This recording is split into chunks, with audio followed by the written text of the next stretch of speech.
दुर्गे स्मृता हरसि भीतिमशेषजन्तो स्वस्थे स्मृता मतिमतीव शुभां ददासि दारिद्र्यदुःखभयहारिणि कात्वदन्या सर्वोपकारकरणाय सदार्धचित्ता हे बिर्हते जगदुपैति सुखं तथेते कुर्वन्तु नाम नरकाय चिराय पापम् सङ्ग्राममृत्युमधिगम्य दिवं प्रयान्तु मत्वेति नूनमहितान्विनिहंसि देवी दृष्ट्वैव किन्न भवति प्रकरोति भस्म सर्वासुरानरिषु यत्प्रहिणोषि शस्त्रम् लोकान् प्रयान्तु निपवोऽपि हि शस्त्रपूता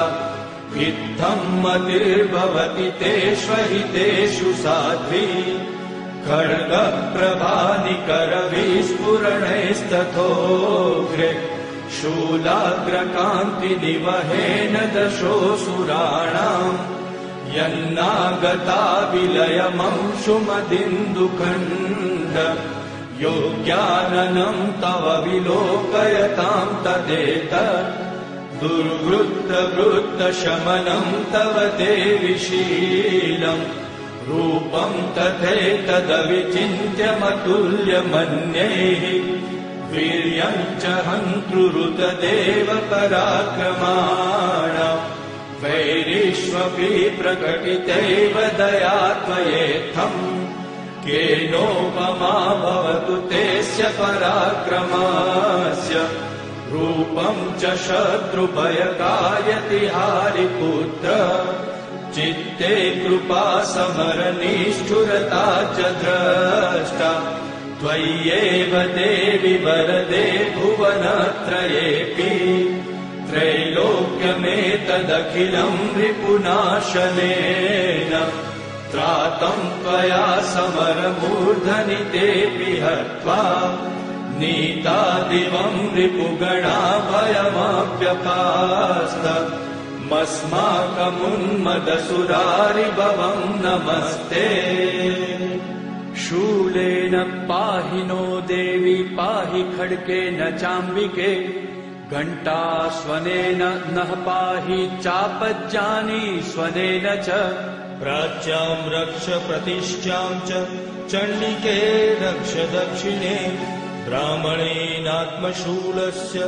उत्तरस्यां तथेश्वरी सौम्यानि यानि रूपाणि त्रैलोक्ये विचरन्ति ते यानि चात्यन्तघोराणि ते रक्षास्मांस्तथा भुवम् खड्गशूल गदादीनि यानि चास्त्राणि तेऽम्बिके करपल्लव सङ्गीनि तैरस्मान् रक्ष सर्वतः ऋषिरुवाच एवं स्तुतासुरै दिव्यै कुसुमैनन्दनोद्भवैः अर्चितां जगतां धात्री तथा गन्धानुलेपनैः भक्त्या समस्तैस्त्रिदशैः दिव्यै धूपैः सुधूपिता प्राह प्रसाद सुमुखी समस्तान् प्रणतान् सुरान् देव्युवाच व्रियतां त्रिदशा सर्वे यदस्मत्तोऽभिवाञ्छितम् देवाऊचुः भगवत्या कृतं सर्वं न किञ्चिदवशिष्यते यदयं निहतः शत्रुरस्माकं महिषासुरः यदि चापि वरो देयस्त्वयास्माकं महेश्वरि संस्मृता त्वं नो हिंसेथा परमापद यश्च मर्त्यस्तवैरेभिः स्वां स्तोष्यत्यमलानने तस्य वित्तर्धैर्विभवै धनदारादिसम्पदाम् वृद्धये स्मत्प्रसन्नात्वं भवेथा सर्वदाम्बिके ऋषिरुवाच इति प्रसादिता देवे जगतोऽथे तथात्मनः तथेत्युक्त्वा भद्रकाली बभूवान्तहिता नृप इत्येतत् कथितं भूप सम्भुता सा यथा पुरा देवी देव शरीरेभ्यो जगत्त्रयहितैषिणी पुनश्च गौरीदेहात् सा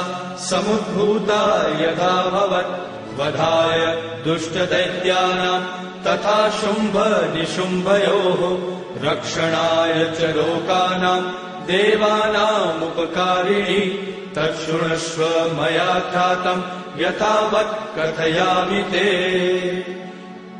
इति शक्रादयस्तुति सम्पूर्णम्।